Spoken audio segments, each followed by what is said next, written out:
Nagluto nga po pala kami ulit ng lima-lima. Grabe ang lalaki nung nakuha namin sa gubat. Guys, sumaga po yung kamay ko. Kumusta po mga ka-province? Eto nga po kaming mag-ama at susuot na naman po kami sa gubat para manguha ng lima-lima. Bali dito po kami nagpunta sa malapit sa Lalao, yung ilog po baga na malapit sa dagat. Ay dito po kasi nakakita si Papa ng lima-lima noon. Kaya bumalik po kami para manguha ulit. Tag-init po dito sa amin kaya yung tubig din sa Lalao ay natuyo na. Medyo matalas din po yung ibang mga damo na nadaanan namin. Hala, suot! Habang nasa daan nga po kami ay may nakita kaming bunga ng sasa. Kaso magulang na daw po kaya hindi na kinuha ni Papa. Medyo naglakad pa nga po kami ng kaunti at maya-maya ay nakarating na po kami doon sa pagkukuhaan namin ng lima-lima. At sa banda rito po ay nagsimula nang maghukay si Papa. Ganito nga po pala ang itsura ng baging ng lima-lima. Ipapakita rin po sana namin sa inyo yung dahon kaya lang po iwala na, mga tuyo na. Medyo matigas nga po pala ang lupa dito sa area na ito. Buti na nga lang po at nagdala si Papa na ring bareta. At habang naghuhukay nga po si Papa ay napansin ni Jade, yung kapatid ko pong nagkakamera sa amin, itong mga putakti. Akala daw po niya ay langgam laang. Ay nasa ulo ng pamandi ni Papa. Ay kung yaan po ay nagalaw namin, naku po, uuwi kaming bukol-bukol.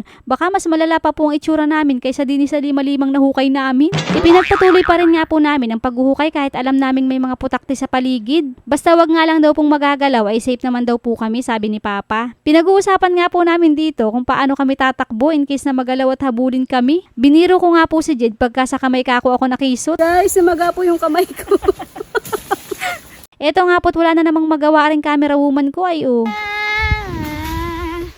At pagkatapos nga po naming maghukay ay pinaglalagay na po namin sa sako lahat ng nahukay naming lima-lima. Sabi ko nga po kay Papa ay kami na po ang magdadala ng ibang lima-lima at nang hindi po siya mahirapan. Abaya ayaw naman pong pumayag. At kaya naman daw po niya, baka daw po kami mahirapan laang ni Jade. Iya, nung bilis pa nga pong maglakad ay Maya-maya po ay ayan, napagod na nga, naabutan ko pong nagpapahinga dini. Sabi ko nga po ay ako na lang ang magbubuhat. Abay nung sinubukan ko pong iangat ay ngiwi na ako ay. Kahit po kasi kami ay nasa probinsya, hindi po talaga kami pinagbubuhat ni Papa ng sobrang bibigat pag alam po niyang mahihirapan kami. Lalo na kaming mga babae, ay siya na po ang gumagawa. Ganyan po ka mapagmahal ang tatay ko, kaya naman yan ay lab na lab din namin ay. Ay sus, ay palakpak na naman ang tainga. Ayan at inabot na nga po kami ng ulan. Sumilong nga lang po muna kami din sa lukaran at umuwi na rin po kami paghulaw ng ulan. Pagdating po sa bahay ay inilabas na po namin sa sako aring mga lima-lima. Ay grabe, anong lalaki po. Nagkatawanan pa nga po kami ni Papa at aring isa daw po ay parang paa ni King Kong. Kakoy parang kaparehas din ang paa niya.